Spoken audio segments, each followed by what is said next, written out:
ఈ ఎక్స్క్లూజివ్ గా స్టాల్స్ లో ఎగ్స్ అమ్ముతున్నారు కదా, మరి ఇవేంటి అంటే ఇదిగోండి చూసుకోండి, కౌజు పిట్ట గుడ్లు. ఇవి దేనికి అంటే తినడానికైనమ్మా అంటున్నారు. ఎందుకు అంటే హెల్త్ కి చాలా మంచిదంట. సో దీనికి సంబంధించి పూర్తి డీటెయిల్స్ తెలుసుకుందాం. అసలు ఈ ఈ 3 కలర్స్ లో ఉన్నవి ఇంకా స్పెషల్ అట్రాక్షన్ గా ఉంది. ఏంటి సార్ కౌజు పిట్ట గుడ్లు తినడం వల్ల బెనిఫిట్స్ ఏంటి అసలు? అసలు కౌజు పెట్ట గుడ్లకి అమేజింగ్ బెనిఫిట్స్ అండి. అవి చెప్పాలంటే న్యూట్రిషన్ వేడిగా ఒక కౌజు పెట్ట గుడ్డు 3 నాటు గుడ్లతో సమానం ఉంటుందండి. అది పిల్లలు పెద్దలు కూడా హై ప్రోటీన్ అండి, high protein food, high nutrition food. Actually వాటిని కేరళలో ఎక్కువ తింటారు, మన స్టేట్లో అవేర్నెస్ లేదు. ఫారెన్లో యూరోప్లో కానీ యూఎస్ కానీ ఆస్ట్రేలియా స్టేట్స్లో ప్రతి ఎవ్రీ స్టోర్లో ఉంటుంది, కానీ మనకి అవేర్నెస్ లేక ఒక కేరళకు మాత్రం పరిమితమైంది. అది ఫస్ట్ విశాఖపట్నం సిటీలో మేమే తీసుకురావడం జరిగింది, ఇంట్రడ్యూస్ చేసాం. అయితే ఇవి అమేజింగ్ బెనిఫిట్స్ వస్తాయి. అందరూ కస్టమర్స్ అందరూ కూడా గూగుల్లో సెర్చ్ చేస్తే అవి స్కిన్ హెల్త్ కానీ, డయాబెటిక్ కానీ, క్యాన్సర్స్ కానీ, ఎనిమిక్ పేషెంట్స్ కానీ, ప్రోటీన్ పేషెంట్స్ కానీ అసలు అమేజింగ్ ఎగ్స్ అనమాట అండి. ఇవి యాక్చువల్ న్యూట్రిషన్ క్యాప్సూల్స్ అంటారు, వాటి ఎగ్స్ అని కాదు. సార్ మొదటి నుంచి మనకి కోడిగుడ్లు ఉడకబెట్టుకొని చక్కగా కూర వండుకోవడము అవి తింటాము మనకు తెలుసు.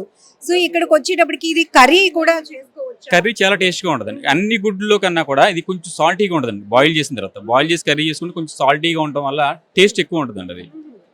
అది పిల్లలు కూడా చిన్నగా ఉండటం వల్ల, టేస్టీగా ఉండటం వల్ల పిల్లలు కూడా చాలా ఎక్కువ తింటారు, కానీ పిల్లలు ఎక్కువ తినకూడదండి. 10 years లో పిల్లలు అయితే 4 మించి తినకూడదండి.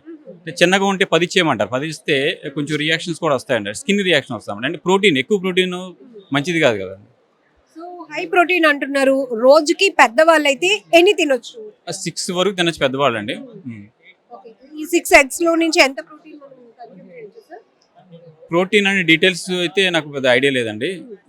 బట్ మీరు చెప్పారు ఒక కౌజు పిట్ట గుడ్డు 3 నాటు కోడిగుడ్లతో సమానం అంటే బయో అవైలబిలిటీ ఉంటుందండి. ఫర్ ఎగ్జాంపుల్ అందులో ఒక 100 grams ఎగ్లో 10% కూడా ప్రోటీన్ ఉందనుకోండి, 10% కూడా మనకి బాడీ అవైలబిలిటీ తక్కువ ఉంటుంది, తీసుకునే బాడీ స్వీకరించే కెపాసిటీ తక్కువ ఉంటుందండి. 10 grams ఉంటే 10 grams స్వీకరించదు. కానీ కౌజుబెట్ట గుడ్లలో 100 grams కౌజుబెట్ట గుడ్లలో మనకు 10% బయో ప్రోటీన్ అన్నాం అనుకోండి, 10కి 8 grams మనకి కన్జ్యూమ్ అయిపోద్ది. దాన్ని బయో అవైలబిలిటీ అంటారండి.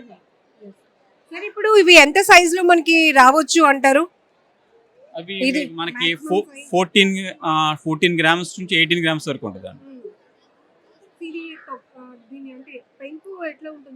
పింక్ లోపల మామూలుగా ఉంటుంది, లోపల మెంబరైన్ అంటారు. మెంబరైన్ అంటే లోపల పొర ఉంటుంది, చూసారా?